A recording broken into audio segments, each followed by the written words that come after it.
The Chevron Richmond Refinery lies approximately 10 miles northeast of San Francisco in California's Contra Costa County. The 2,900-acre facility was initially established in 1902 and primarily makes transportation fuels, such as gasoline and diesel, as well as lube oils. The refinery can process up to 250,000 barrels of crude oil per day.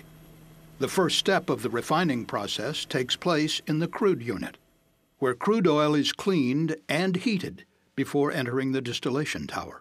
Inside the tower, the crude oil is boiled.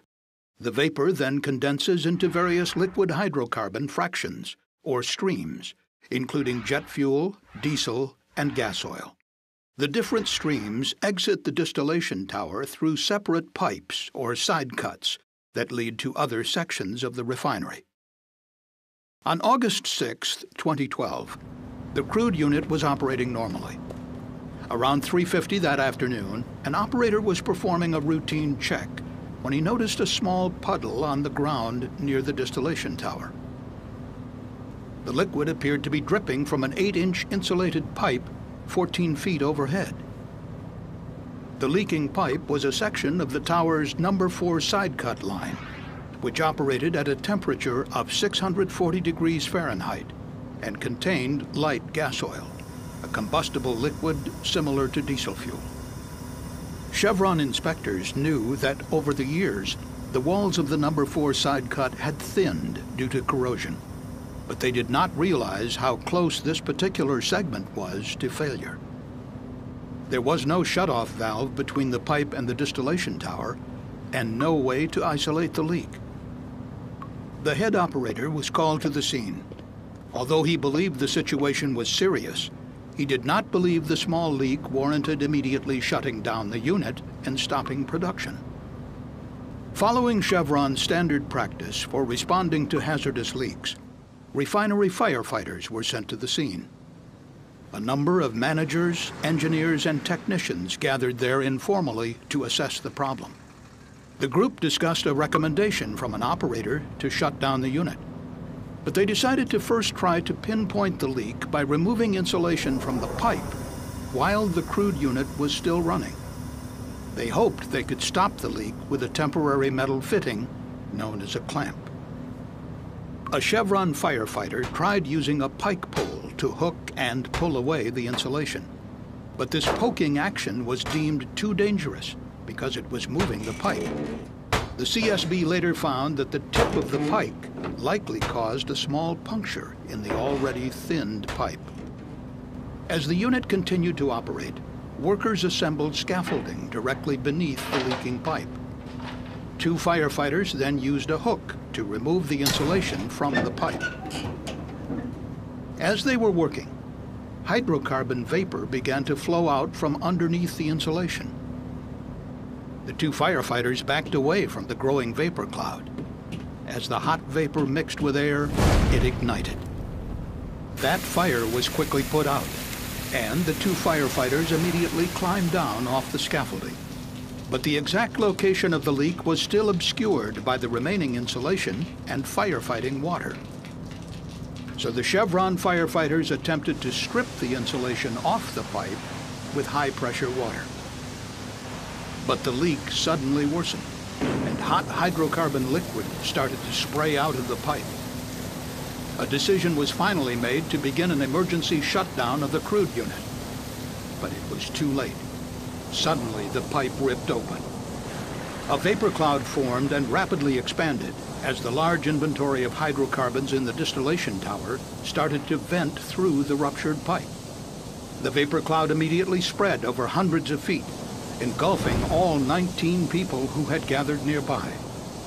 The firefighters and operators struggled to escape through the dense hydrocarbon cloud, unable to see. They had to feel their way out, some on their hands and knees. At approximately 6:30 p.m., 2 minutes after the huge vapor cloud formed, the hydrocarbons ignited. One firefighter was trapped inside a fire engine when it was suddenly engulfed in flames. He radioed for help.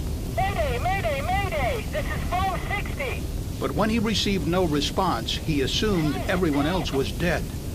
To escape the inferno, he fled through what witnesses described as a wall of fire. Fortunately, all the workers would eventually flee to safety, and there were no fatalities. The towering white vapor cloud could be seen as far away as San Francisco on the unusually clear August day.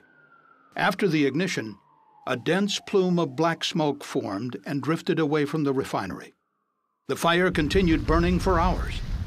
Over the succeeding days, more than 15,000 people sought medical treatment at nearby hospitals for breathing problems and other symptoms.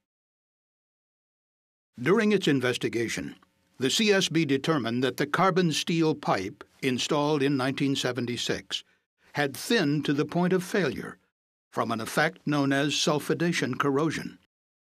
Carbon steel piping is particularly susceptible to this type of corrosion, which occurs over time when the steel is exposed to sulfur-containing hydrocarbons at high temperatures.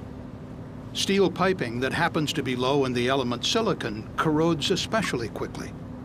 The CSB learned that sulfidation corrosion had caused a major failure at Chevron's refinery in Salt Lake City, Utah, in 2002. Chevron then performed an enhanced inspection of the No. 4 side-cut pipe at the Richmond refinery. It revealed accelerated thinning in the piping section that would ultimately fail in 2012. Replacement was recommended, but this did not occur, and the section of piping was never inspected again. In 2009, Chevron experts recommended that every segment of high-risk carbon steel piping be inspected for corrosion. However, this was not done. During a maintenance turnaround of the crude unit in 2011, Chevron inspectors examined some, but not all, locations along the No. 4 side cut and found significant thinning. Some sections were replaced, but managers decided that the line was thick enough to stay in service and that an overall replacement could wait up to 5 more years. According to CSB investigators, a key lesson is that each and every segment of the piping should have been inspected.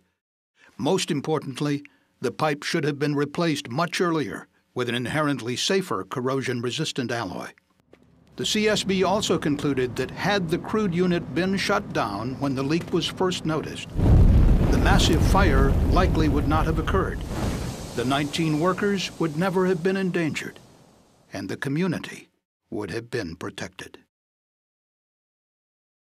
For more information on the CSB Chevron investigation, please visit csb.gov. Ground monitor, we're going to supply from this hydrant. We got to supply that ground monitor with our 5-inch. Oh, okay. I see it. All right, so you may want to add back in. We're going to back in. Go ahead, we'll jump out. All right.